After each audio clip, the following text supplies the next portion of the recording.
Hello दोस्तों, good morning. स्वागत है एक बार फिर से आप सभी का एमजेटी एजुकेशन में। दोस्तों आज है 24 अप्रैल और आज की वीडियो में हम लोग बात करेंगे 24 अप्रैल 2024 के मोस्ट इंपोर्टेंट करंट अफेयर के क्वेश्चंस के बारे में। पूरी वीडियो ध्यान से देखिएगा, पूरी वीडियो डिटेल में आपको समझाई गई है। अगर पसंद आए तो इसे लाइक और शेयर जरूर करना, और चैनल पर अगर नए आए हो तो चैनल को सब्सक्राइब करके बेल आइकन को जरूर प्रेस कर दो, जिससे आने वाली वीडियोज आप तक पहुंचती रहें। शुरुआत करेंगे अपने कल के रिवीजन से, उसके बाद आज की तरफ बढ़ेंगे। कल हम लोगों ने पढ़ा था विश्व पृथ्वी दिवस मनाया गया 22 अप्रैल को। LGBTQ+ समुदाय कल्याण पर केंद्र सरकार ने राजीव गौबा जी की अध्यक्षता में एक समिति की स्थापना की है, गठित की है। इसके अलावा अभी उत्तर कोरिया ने हवासल 1 नाम की सुपर लार्ज क्रूज मिसाइल का सफल परीक्षण किया है। नेशनल फर्टिलाइजर्स लिमिटेड ये नवरत्न का दर्जा पा गई है। भारतीय नौसेना ने पूर्वी समुद्री तट पर पूर्वी लहर एक्सरसाइज किया है। इसके अलावा सिट्रोएन इंडिया जो है, इसने अभी महेंद्र सिंह धोनी को अपना नया ब्रांड एम्बेसडर बनाया है। ओपन एआई ने प्रज्ञा मिश्रा को भारत में अपना पहला कर्मचारी नियुक्त किया है। और world press photo of the year का पुरस्कार जीता मोहम्मद सलेम ने। इसके अलावा डी गुकेश जो हैं, ये कैंडिडेट शतरंज टूर्नामेंट जीतने वाले पहले सबसे युवा भारतीय बन गए हैं, सबसे कम उम्र के भारतीय बन गए हैं। कौशिक राजशेखर को अभी हाल ही में जापान की इंजीनियरिंग अकादमी के द्वारा अंतरराष्ट्रीय फेलोशिप से सम्मानित किया गया है। ये टॉप 10 करंट अफेयर के क्वेश्चंस थे कल की वीडियो से, जिनका आपने किया रिवीजन। अब हम लोग बात करेंगे आज की करंट अफेयर की डिटेल में, लेकिन इसकी क्विज और पीडीएफ एमजेटी ऐप पर मिलेगी, तो आप वहां से जाकर के इसे ले सकते हो। चलिए देखते हैं पहला क्वेश्चन। पहला क्वेश्चन है, हाल ही में किस थीम के साथ 23 अप्रैल 2024 को विश्व पुस्तक और कॉपीराइट दिवस मनाया गया। 23 अप्रैल बहुत ही इंपॉर्टेंट डे है दोस्तों। इस दिन वर्ल्ड बुक डे या फिर world book and copyright day ये मनाया जाता है। तो इस बार की थीम क्या है? थीम इस बार की है दोस्तों, रीड योर वे। क्या है? रीड योर वे, ये थीम रखी गई है इस 23 अप्रैल को मनाए गए विश्व पुस्तक और कॉपीराइट दिवस की। दोस्तों पुस्तकों के महत्व के बारे में बताने के लिए, और कॉपीराइट का क्या महत्व है। कॉपीराइट मतलब कि जैसे कि किसी लेखक ने कोई पुस्तक लिखी, फिर कोई दूसरा लेखक आया और वो क्या किया, वो पुराने वाले लेखक का कंटेंट कॉपी किया, उसके बाद उसको मार्केट में कॉमर्शलाइज करने लगा, ये कॉमर्शियल तरीके से यूज करने लगा। तो ऐसे में कॉपीराइट जो होता है वो उस व्यक्ति के नाम होता है, तो इस पर वो क्लेम कर सकता है और कह सकता है कि भाई आप हमारी चीजों को बिना हमारे परमिशन से नहीं यूज कर सकते हो। ऐसे हर जगह होता है, वीडियोज में भी, यूट्यूब में भी होता है। किसी और की वीडियो उठा करके अगर हम लोग अपलोड कर देते हैं तो तुरंत कॉपीराइट आ जाता है, ठीक है ना। तो हर जगह ऐसे कॉपीराइट आता है। तो ये कॉपीराइट के प्रति अवेयरनेस फैलाने के लिए, कॉपीराइट मतलब कि ये मेन राइट उसका है, व्यक्ति का, जिसने इसकी संरचना की, शुरुआत की, ठीक है, इस चीज की, तो मेन हक उसका है। तो अगर आप कॉपी करते हो तो कॉपीराइट जिसके पास है उससे परमिशन लेनी जरूरी होती है। तो फिलहाल और पुस्तक के बारे में पढ़ने लिखने अनुवाद करने, इसके प्रति अवेयरनेस फैलाने के लिए तो मनाया ही जाता है। इसका महत्व अलग ही लेवल का होता है पुस्तकों का, ठीक है ना। चलिए, हालांकि आज तक मैं कोई पुस्तक पूरा पूरा जल्दी नहीं खत्म कर पाता हूँ, लेकिन कोशिश जारी रहती है बुक पढ़ने की, ठीक है। आप भी कोशिश किया कीजिए, मैं क्या ही बताऊं, मैं खुद नहीं पूरा कर पाता हूँ। तो फिलहाल ये देखिए, ये हैं प्रमुख दिवस अप्रैल महीने के, तो हम लोग रिवाइज कर लेते हैं। आज 1 अप्रैल को आरबीआई स्थापना दिवस और ओडिशा स्थापना दिवस या उत्कल दिवस मनाया जाता है। 2 अप्रैल को विश्व ऑटिज्म अवेयरनेस डे मनाया जाता है।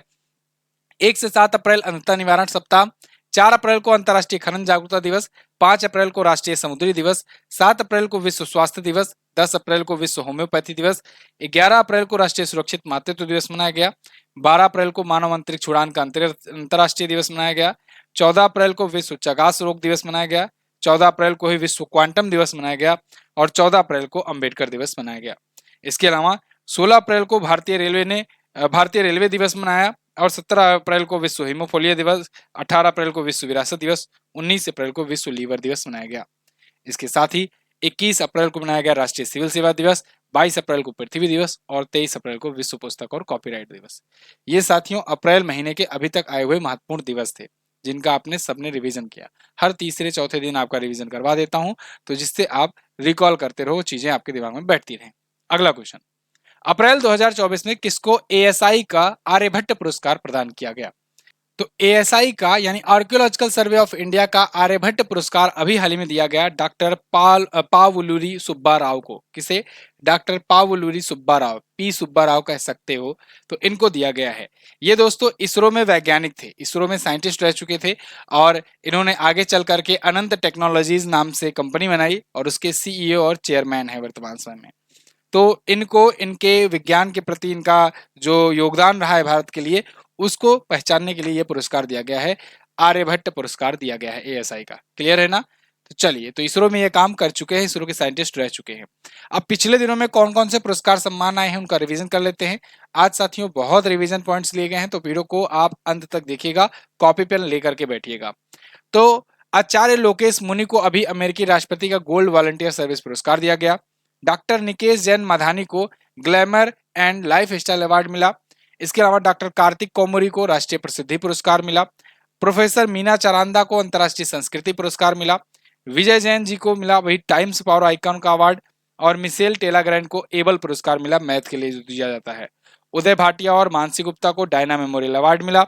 और वहीं बीना अग्रवाल और जेम्स के बॉयस को वैश्विक असमानता पुरस्कार मिला है। अगला, विविधता और समावेशिता को बढ़ावा देने के लिए किस देश ने इंद्रधनुष पर्यटन सम्मेलन की मेजबानी की? इंद्रधनुष पर्यटन सम्मेलन, इसकी मेजबानी किसने की? तो अंतरराष्ट्रीय इंद्रधनुष पर्यटन सम्मेलन जो है ये नेपाल में अभी आयोजित किया गया। इंद्रधनुष बेसिकली दोस्तों ये LGBTQ प्लस कैटेगरी को एक कह सकते हैं कि साइन करता है, ठीक है ना, डिनोट करता है। तो LGBTQ प्लस कैटेगरी जो हैं उनके लिए ये एक अंतरराष्ट्रीय स्तर का एक सम्मेलन था और एक उत्सव टाइप का सेलिब्रेट किया गया। कहाँ पर? नेपाल में। तो मिशन इंद्रधनुष भी आपने सुना होगा, भारत सरकार में भारत के द्वारा मिशन इंद्रधनुष भी चलाया जाता है, जिसके तहत LGBTQ प्लस कम्युनिटीज के लिए योजनाएं हैं। फिलहाल यहाँ नेपाल में जो ये इंद्रधनुष पर्यटन सम्मेलन है, ये मयाको पहचान नेपाल और नेपाल पर्यटन बोर्ड इन दोनों के द्वारा मिलकर के आयोजित किया गया। इसमें बहुत सारे ऑर्गेनाइजेशन से, उनके जो कार्यकर्ता, लेखक, राइटर्स, ये सब, इसके अलावा बहुत सारे देशों से जैसे कि Bharat, Nepal, Sri Lanka, Germany, Spain, America, इनके सब मीडिया प्रतिनिधि ये सब यहाँ पर जुड़े थे, इकट्ठा थे। तो अंतरराष्ट्रीय स्तर का ये आयोजन था। कहाँ पर हुआ? नेपाल में हुआ, ठीक है ना। नेपाल से अगर आपको पता हो तो यहीं पर कुकुर तिहार, इसके अलावा जात्रा महोत्सव, काग तिहार। नेपाल के पर्यटन से अगर बात करें तो अगर आपको कुछ दिन पहले की न्यूज याद हो तो नेपाल का पर्यटन राजधानी अभी पोखरा को बनाया गया था। पोखरा को नेपाल की पर्यटन राजधानी बनाई गई थी, ठीक है ना। वैसे तो नेपाल की राजधानी काठमांडू होती है, लेकिन नेपाल की अभी पर्यटन राजधानी बनाई गई पोखरा को, ये बात याद रखना। पुष्प कुमार दहल प्रचंड यहाँ के करंट टाइम पर प्राइम मिनिस्टर है। यहाँ पर कुछ और आयोजन और सम्मेलन को देख लेते हैं। जैसे अभी परावर्तन चिंतन सम्मेलन ये नई दिल्ली में हुआ, ये भारत के तीनों सेनाओं का सम्मेलन था। विश्व भविष्य ऊर्जा शिखर सम्मेलन जो है यूएई में किया गया। इसके अलावा पहला परमाणु ऊर्जा शिखर सम्मेलन जो हुआ बेल्जियम में हुआ। लोकतंत्र का तीसरा शिखर सम्मेलन ये कहां पर हुआ? दक्षिण कोरिया में। और आईआईटी मद्रास ने अखिल भारतीय अनुसंधान विद्वान शिखर सम्मेलन की मेजबानी करी। ये कुछ रैंडम से आयोजन सम्मेलन आपके सामने लाए जा रहे हैं। आप जो है रिवीजन करते रहिए, ये सब पूछे जा सकते हैं कहीं से भी, ठीक है। एक क्वेश्चन से रिलेटेड 5 क्वेश्चन आपको बताए जा रहे हैं। अगला, और सब करंट अफेयर, ठीक है ना, केवल करंट अफेयर। अगला, हाल ही में कहां पर पहला हिंदी रेडियो प्रसारण शुरू किया गया? तो पहला हिंदी रेडियो प्रसारण जो है ये शुरू किया गया अभी कुवैत में, ठीक है ना। पहला हिंदी का मतलब भारत के बाहर जो अरब कंट्रीज है उनमें पहली बार शुरू किया गया कुवैत में, ठीक है। कुवैत में पहला हिंदी रेडियो प्रसारण अभी शुरू हुआ है और इसकी वजह से भारत के लोग जो वहां पर रहते हैं वो हिंदी भाषा में भी रेडियो का प्रसारण सुन पाएंगे। इनके लिए जो यहाँ पर फ्रिक्वेंसी है वो डिसाइड की गई है 93.3 मेगाहर्ट्ज वाली एफएम के लिए और एएम के लिए 96.3 मेगाहर्ट्ज की। एफएम मतलब फ्रिक्वेंसी मॉड्यूलेशन, एएम मतलब एम्पलीट्यूड मॉड्यूलेशन, ठीक है ना। तो इसका हिंदी कार्यक्रम जो है ये वहां पर होगा प्रत्येक रविवार को। अब भारतीय दूतावास ने इसे शुरू करवाया है। भारतीय दूतावास में तो आपको ये पता होना चाहिए कुवैत में भारत के राजदूत हैं कौन? वो हैं दोस्तों आदर्श स्वाइका। कौन है? आदर्श स्वाइका, ये बात ध्यान रखना। वैसे भारत और कुवैत के बीच में अभी 60वीं वर्षगांठ मनाई गई थी 21-22 में, ठीक है ना, राजनयिक संबंधों की। राजनयिक संबंध मतलब कि अपन लोगों ने वहां पर एम्बेसी खोला, उन्होंने यहाँ पर खोला, तो राजनयिक संबंध बन गए। जब राजनयिक संबंध बन गए तो उसकी 60वीं वर्षगांठ 2021-22 में हम लोगों ने मनाई थी, मतलब कि 2021-22 में 60 साल पूरे हुए थे। चलिए, कुवैत आया है तो कुवैत को देख लेते हैं मैप में। अगर आप देखोगे एशिया के मैप में तो ये एक मिडिल ईस्ट कंट्री या खाड़ी देश कह सकते हो। यहाँ पर देखोगे अपना प्यारा भारत दिखेगा। इसके उपलक्ष्य में आप देखोगे इधर गल्फ ऑफ ओमान होते हुए, हार्मुज की खाड़ी से होते हुए आ जाओ पार्सियन गल्फ में। तो पार्सियन गल्फ में आप आओगे तो यहाँ पर एक देश मिलेगा कुवैत करके, बहुत ही छोटा सा देश है। आप देखो अगर आप यहाँ से कंपेयर करोगे तो गुजरात से भी छोटा है ना, भारत के गुजरात से भी छोटा है। पंजाब कितना समझ सकते हो आप, तो पंजाब या हरियाणा जितना राज्य बड़ा ये कुवैत है, लेकिन तेल के अकूत भंडार है यहाँ पर। तो फिलहाल कुवैत की राजधानी कुवैती सिटी होती है, कुवैती दिनार यहाँ की मुद्रा होती है। पार्सियन गल्फ ये है, यह यहाँ पर गल्फ ऑफ ओमान है, ये सब खाड़ियां हैं। खाड़ी जो होता है, खाड़ी का मतलब तीन तरफ से जमीन से घिरा हो और पानी का वो स्थल हो, एक तरफ खुला हो, तो वो खाड़ी हुआ। जस्ट इसके विपरीत अगर तीन तरफ से जल से घिरा है, बीच में वो जमीनी स्थल है, तब उसे कहेंगे प्रायद्वीप। ठीक है, जैसे ये भारत है तो भारत का ये वाला हिस्सा जो है ये प्रायद्वीप है। सुनते हो ना आप कभी कभी कि प्रायद्वीपीय भारत, तो इसमें देखो तीन तरफ से जल से घिरा है, एक जमीनी हिस्सा है, तो ये प्रायद्वीप हुआ। अगर यही उल्टा कर दो, यानी तीन तरफ से ये जमीन से घिरा और यहाँ पर पानी है, तो ये खाड़ी कहलाएगा। जैसे आप बंगाल की खाड़ी देखते हो, ये बंगाल देखो तीन तरफ से जमीन से घिरा हुआ है। ठीक है ना, चलो फिलहाल भूगोल की बात रही, आगे हम लोग बढ़ते हैं। 2024 में सोमपेन जनजाति ने कहां पर पहली बार चुनाव में ऐतिहासिक वोटिंग की? तो सोमपोन जनजाति, ये पहली बात तो पाई कहाँ जाती है ये आपसे पूछा जाएगा, और इसने अभी पहली बार चुनाव में हिस्सा लिया है लोकतंत्र में। 70 साल हो गए अपने लोगों को आजाद हुए, सोमपेन जनजाति के द्वारा अभी पहली बार चुनाव में हिस्सा लिया गया, अपने लोकतंत्र का समझ लो एक उपयोग किया गया है। ये हुआ है अंडमान और निकोबार में। तो सबसे पहला क्वेश्चन जो बनेगा आपका वो ये बनेगा कि ये जनजाति कहाँ पाई जाती है, जिसने अभी पहली चुनाव में हिस्सा लिया है। सोमपेन नाम की जनजाति जो है तो ये पाई जाती है अंडमान निकोबार में। देखिए इनके लिए बाकायदे यहाँ सेल्फी पॉइंट वगैरह बनाया गया है, देश का गौरव। ठीक है ना, देश का गौरव, चुनाव एक दे रहे हैं, वोट कर रहे हैं, चुनाव आईडी वगैरह लिए हुए हैं। अगर ठीक से कैंडिडेट नहीं चुन पाए ना तो फिर ये बेचारे यही पछताएंगे कि फालतू में यहाँ आ गए, इससे बढ़िया हुलुलुलु ही था। फिलहाल आगे बढ़ते हैं। सोमपोन जनजाति जो है ये इसमें ऐतिहासिक मत का अपना उपयोग की है। 2011 की जनगणना की अगर बात करें तो सोमपोन जनजाति की आबादी, टोटल आबादी केवल 229 बताई जाती है। 2011 की जनगणना, अब थोड़ा बहुत बढ़ी भी होगी, हो सकता है घटी भी हो, लेकिन इतनी जनजाति थी। ठीक है ना। और अंडमान निकोबार में अगर वोटिंग की बात की जाए तो देखो देश में ही वोटिंग कम नहीं हुआ है, यहाँ पर भी वोटिंग कम हुआ है। यहाँ पर देखिए पिछली बार 2019 के मतदान की अपेक्षा इस बार 63.99% की ही आबादी ने वोट में हिस्सा लिया। ठीक है ना, जो कि पिछली बार से लगभग 2% कम है। चुनाव में इस बार रुझान कम क्यों था, पहले फेज में वोटिंग कम क्यों हुई, इसको लेकर के मैंने आपको वीडियो बना करके दी हुई है। हालांकि अब गर्मी बढ़ गई है चुनावी, और अब मामला डायरेक्शन कहीं और ही जा रहा है। फिलहाल आप लोग की जो राय है आप कमेंट करके जरूर बताइएगा। आगे यहाँ पर एक और जरूरी बात, अच्छा देखो अपना एप्लीकेशन जो है ना, इसमें अभी पेमेंट गेटवे का प्रॉब्लम चल रहा है, इसमें वेरिफिकेशन हो नहीं पा रहा है। पेटीएम वाले तो बर्बाद ही हो गए, डूब गए, और हमको भी ले डूबे। तो ये पेटीएम का इसमें गेटवे लगा था और वो गेटवे काम नहीं कर रहा है। गेटवे वो होता है जो आपके ट्रांजेक्शन्स कराता है, मतलब जब आप कोर्सेज लेते हो या ई बुक लेते हो तो वो पेमेंट सक्सेसफुल होता है आप इस गेटवे के जरिए। ठीक है ना। तो वहाँ क्या था कि पेटीएम वाले तो ले डूबे, वो गए तो रेजर पे और बाकी जो हैं वो वेरिफिकेशन में उनका इतना पता नहीं क्या लगा हुआ है कि ये हो नहीं पा रहा है अभी। ठीक है, तो फिलहाल प्रोसेस में है, एक दो दिन और रुक जाइए। जो लोग कोर्स का या फिर ई बुक लेना चाह रहे हैं, जिनको प्रॉब्लम आ रही है, वो व्हाट्सएप किया करें। व्हाट्सएप के जरिए आपका प्रोवाइड किया जाएगा, जो भी अगर आप कोर्स लेना चाहते हैं तो डेमो वगैरह जा करके देख सकते हो। कोर्स जो चल रहा है वो कोर्स जा करके वहाँ पर ज्वाइन कर सकते हो, क्लासेस चल सकती है, क्लासेस लो, सिर्फ ट्रांजेक्शन्स नहीं हो रहे हैं। ठीक है ना, ट्रांजेक्शन वाला पेज ब्लैंक हो रहा है क्योंकि पेमेंट गेटवे जो है अभी पूरी तरीके से लग नहीं पाया हुआ है। तो व्हाट्सएप करके आप ज्वाइन कर सकते हो अगर कोई नया बैच वगैरह ज्वाइन करना है तो। बाकी एप्लीकेशन आपका स्मूथली वर्क कर रहा है, सब कुछ चल रहा है अच्छे तरीके से। ठीक है ना, और ये मेरे साथ ही नहीं हुआ है, बहुत सारे जो एप्लीकेशंस हैं उन पर हुआ है। एक्चुअली में गूगल की पॉलिसी कुछ ऐसी आ गई है कि सब कुछ दिया ही जाता है बाकी टैक्स वगैरह, लेकिन अब गूगल को एक्स्ट्रा अपना टैक्स चाहिए, तो इसी चक्कर में ये नहीं हो पा रहा है। फिलहाल जो भी होगा आगे आपको इन्फॉर्म किया जाएगा। आईपीएल इतिहास में 200 विकेट लेने वाले पहले गेंदबाज कौन बने? तो भैया आईपीएल के हुए अभी 17वां सीजन चल रहा है और एक नया रिकॉर्ड बन गया है आईपीएल के इतिहास में। पहले खिलाड़ी बन गए हैं यूजी चहल, यजुवेंद्र चहल, और इन्होंने 200 विकेट अपने कंप्लीट कर लिए हैं। आईपीएल का ये 17वें सीजन में इन्होंने अपना 200वां विकेट कंप्लीट किया हुआ है और 200 विकेट लेने वाले ये पहले इकलौते एकमात्र गेंदबाज बन गए हैं। इनसे पीछे जो हैं वो अभी काफी पीछे हैं, लगभग 20 विकेट पीछे हैं। जैसे ड्वेन ब्रावो 183 विकेट पर हैं, लेकिन ये रिटायरमेंट ले लिए हैं तो इनका तो कोई मतलब नहीं। पीयूष चावला अभी खेल रहे हैं, तो पीयूष चावला जो है 182 विकेट पर है, और ये 200 विकेट पर यजुवेंद्र चहल पहुंच गए हैं। आईपीएल में सबसे ज्यादा विकेट लेने के नाम, सबसे ज्यादा रन बनाने वाले के मामले में विराट कोहली सबसे ऊपर चल रहे हैं। अब विराट कोहली भी अभी खेल रहे हैं तो फिर नंबर बढ़ेगा ही। ठीक है, तो आईपीएल यानी कि इंडियन प्रीमियर लीग, इसके बारे में थोड़ा सा जानते हैं। दोस्तों सर्वाधिक स्कोर इंडिविजुअल किसी एक टीम के द्वारा बनाने का रिकॉर्ड अभी सनराइजर्स हैदराबाद ने बनाया, SRH ने बनाया। अच्छा, इसका शायद पेज लगा हुआ है। ठीक है, हाँ ये लगा हुआ है। आईपीएल के इतिहास का सबसे ज्यादा रन बनने का रिकॉर्ड सनराइजर्स हैदराबाद ने बनाया, 287 रन। ठीक है ना। और विराट कोहली 8वां शतक लगा करके सबसे ज्यादा शतक रिकॉर्ड लगाने का रिकॉर्ड बनाए हुए हैं। MS धोनी T20 में विकेट के पीछे 300 शिकार पूरा करने वाले खिलाड़ी बने थे।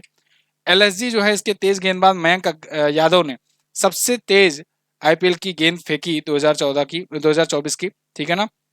इसके अलावा विराट कोहली T20 मैच में 12,000 रन बनाने वाले पहले भारतीय बने थे। तो ये इनके कुछ रिकॉर्ड्स हैं जो अभी चल रहे हैं आईपीएल में। अगला, हाल ही में जारी सिप्री की रिपोर्ट के अनुसार 2023 में वैश्विक सैन्य खर्च के मामले में कितने प्रतिशत की बढ़ोतरी देखी गई है। तो सिप्री की रिपोर्ट आई है। सिप्री के बारे में आपको कई बार बता भी चुका हूं कि ये सैन्य मामलों पर निगरानी करती है, रिपोर्ट वगैरह पब्लिश करती है। सिप्री बोले तो Stockholm International Peace Research Institute. तो जो Stockholm International Peace Research Institute है, वो यही देखती है कि कौन सा देश कितना सैन्य खर्च कर रहा है, अपनी सेना पर खर्च कर रहा है, कौन कितना सैन्य उपकरण खरीद रहा है, कौन कितना सैन्य उपकरण बेच रहा है। तो ये सब निगरानी करता है और समय समय पर अपनी रिपोर्ट पब्लिश करता है। इसने अभी जो 2023 की रिपोर्ट पब्लिश की है, इसमें बताया है कि पूरा वैश्विक सैन्य खर्च जो है ना, ये 2023 में 6.8% बढ़ गया है। यानी दुनिया भर में हथियारों की खरीद जो है 6.8% बढ़ गई। पूरी ग्लोबली की बात की जा रही है। यहाँ पर सैन्य हथियार खरीदे जा रहे हैं, तो मतलब टेंशन बढ़ रही है, वार बढ़ रही है। और वार तो आप देख ही रहे हो, अभी लगातार चल ही रहे हैं कई जगह पर। यूक्रेन रूस युद्ध, ये लोग तो चल ही रहा है, इनको तो लोग भूल ही गए हैं। ईरान और इसराइल का बीच में नया ट्रेंड आया है, इससे पहले इसराइल और हमास का चल रहा है। तो ये 3 युद्ध तो बिल्कुल लाइव चल रहे हैं। बाकी छुपे छुपे जो अभी ऐसा लग रहा है कि हाँ ये हो जाएगा, अभी हो जाएगा, अभी नहीं तो कभी हो जाएगा, तो ये सब भी लगी हुई है। तो इन सब चिंताओं के दौर में हथियार बिकते हैं। बेचता कौन है? अमेरिका जैसे देश। तो अमेरिका जैसे देश जो है, तो अपना कमा रहे हैं दुनिया भर में टेंशन पैदा करके। देखिए, वैश्विक सैन्य खर्च जो है ये 2,443 अरब डॉलर, यानी 2.4 ट्रिलियन डॉलर कह सकते हैं हम लोग, 2.4 ट्रिलियन डॉलर कह सकते हैं। ये इतना खर्च हो रहा है वैश्विक सैन्य खर्च। सर्वाधिक सैन्य करने वाले देशों में वही लिस्ट है ऊपर की, टॉप 4 में आप जानते हो कि अमेरिका, चाइना, रूस के बाद चौथे स्थान पर भारत है, 5वें स्थान पर सऊदी अरब है। ठीक है। और अगर ये तो सैन्य खर्च की मामले बात हुई कि कौन अपनी सेनाओं पर कितना खर्च करता है। अगर हम लोग बात करें कि सबसे ज्यादा आयात कौन करता है, आयात कौन करता है हथियार, तो आयात के मामले में नंबर 1 पर रहता है भारत। सबसे ज्यादा हथियार खरीदने वाला देश भारत है। और पूछा जाए कि निर्यात कौन करता है सबसे ज्यादा, कौन करता है, एक्सपोर्ट के मामले में सबसे टॉप पर रहता है हमेशा अमेरिका। ठीक है ना। सबसे ज्यादा हथियार यही बेचता है, ये सबसे ज्यादा लड़ाई करवाएगा और सबसे ज्यादा हथियार बेचेगा भी। अगला, हाल ही में चीनी ग्रां प्री 2024 किसने जीता। तो चीनी ग्रां प्री यानी कि ये भी F1 रेस की बात हो रही है। तो चाइनीज फार्मूला 1 रेस जो है 2024, इसको भी जीत लिया है मैक्स वर्स्टैपेन ने। मैंने आपको बताया ना कि जब ये पूछा जाए फार्मूला 1 का रेस, तो आंख बंद करके आप लगा देना मैक्स वर्स्टैपेन में। 90 से 95% आपका आंसर सही होने का चांस है। 95%, ये बहुत बड़ा मायना है, वो है, रेशियो है। तो मैक्स वर्स्टैपेन जो कि नीदरलैंड के रहने वाले हैं, रेडबुल के खिलाड़ी हैं, लगातार जीतते जा रहे हैं। अभी तक इस सीजन की 5 रेस हुई है, 5 में से 4 अकेले भाई साहब जीते हुए हैं। केवल ऑस्ट्रेलियन ग्रैंड प्री अभी तक नहीं जीत पाए, मतलब इस सीजन में। और बाकी की 4 ग्रैंड प्री इन्होंने जीत लिया है। ऑस्ट्रेलियन को छोड़ दो तो सऊदी अरब, लास वेगास, जापानी और चीनी, ये 4 ग्रैंड प्री ये जीत चुके हैं। ऑस्ट्रेलियन वाला कार्लोस सैंज ने जीता था। ठीक है जी। रेडबुल के ड्राइवर हैं और नीदरलैंड के रहने वाले हैं। अगला क्वेश्चन, हाल ही में किसे KISS मानवतावादी सम्मान 2021 से सम्मानित किया गया। तो दोस्तों अभी हाल ही में रतन टाटा जी को KISS मानवतावादी सम्मान 2021 से सम्मानित किया गया है। रतन टाटा जी आप सब जानते हो इनको, काफी सम्माननीय हैं ये, और ये पद्म भूषण पद्म विभूषण से भी सम्मानित हो चुके हैं। साथ ही साथ में ये असम वैभव रत्न, इसके अलावा ऑर्डर ऑफ ऑस्ट्रेलिया, इन सब सम्मानों से भी ये महाराष्ट्र भूषण हुआ, ये सबसे सम्मानित हो चुके हैं। तो इनको अभी एक और सम्मान से सम्मानित किया गया है, KISS मानवतावादी पुरस्कार। ये पुरस्कार KIIT और KISS ये एक संस्थाएं हैं, इनके संस्थापक जो हैं डॉक्टर अच्युत सामंत, ये वर्तमान में वैसे लोकसभा में सांसद भी हैं, लोकसभा के सांसद भी हैं, तो इनके द्वारा यह स्थापित किया गया है ये संस्था। तो इसके द्वारा ये अवार्ड दिया जाता है, 2008 से ही अवार्ड दिया जाता है। तो इस अवार्ड को अभी दिया गया है रतन टाटा जी को, ठीक है ना। रतन टाटा जी एक ऐसे व्यक्ति हैं कि जो जो सम्मान पा जाते हैं ना, तो उस सम्मान की ख्याति बढ़ जाती है, ठीक है। जैसे आप देखो, इस अवार्ड को अगर आप नहीं जानते रहे होगे, तो ये अवार्ड पा गए हैं, तो अभी इस अवार्ड के बारे में भी चर्चाएं होने लगी हैं। ये अवार्ड के बारे में भी समझो नाम इसका फेमस हो गया है। अब जो कोई अदर पाएगा जब आगे चल करके कभी, तो वो कहेगा कि ये सम्मान वही है जो रतन टाटा जी को मिला था। फिलहाल कोविड-19 महामारी के दौरान ही ये इनको दिए जाने की घोषणा हुई थी, लेकिन उस टाइम पर ये मिलते जुलते नहीं थे किसी से कोविड की वजह से, तो अभी जाकर के ये दिया गया है इनके घर पर। बाकी इनको बहुत सारे पुरस्कार मिल चुके हैं, यहाँ पर मैंने कुछ पुरस्कार इनको दिया हुआ है।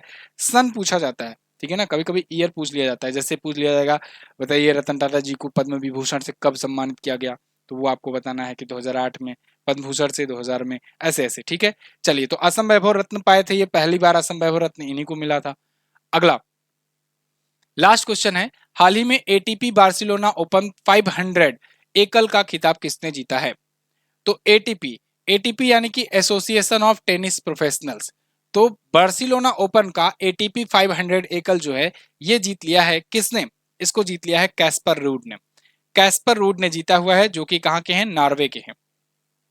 कहाँ के हैं? ये नॉर्वे के रहने वाले हैं। एक चीज और, ये ATP 500 है, ATP 500 है, ठीक है ना, यहाँ पर आगे पीछे हो गया है। ATP 500 का ये खिताब जीते हैं, अभी मैं समझाऊंगा आपको क्या है ये। कैस्पर रूड ने हराया किसको है? तो इन्होंने स्टेफानोस सित्सिपास को हराया, जो कि ग्रीस के रहने वाले हैं। कैस्पर रूड नॉर्वे के हैं और ये ग्रीस के हैं।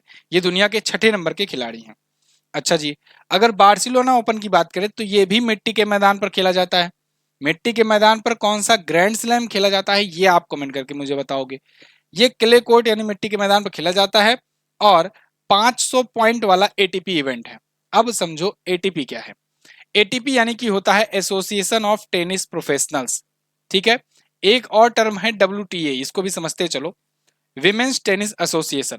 ये दोनों समझ लो एक संस्था है जिसके द्वारा टूर्नामेंट्स कराए जाते हैं, आयोजक जिसे कह सकते हो, जैसे अपने यहाँ होता है BCCI वगैरह ना, बोर्ड जो है, वैसे ही।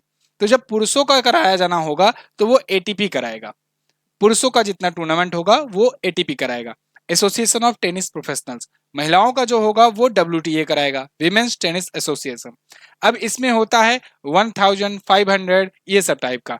तो ATP 500 जैसे ये वाला था ना, ATP 500, तो इसका मतलब है कि अगर इसको जीते तो 500 पॉइंट फटाक से खटाखट आपकी झोली में 500 पॉइंट गिरेंगे, ठीक है। और अगर ATP 1000, कभी कभी सुनते होगे ATP 1000 का खिताब जीता, तो ATP 1000 मतलब कि एक ATP 1000 जो है 1000 पॉइंट उस खिलाड़ी के खटाखट जाकर के झोली में गिरा, ठीक है। अब ऐसे ही WTA का होता है।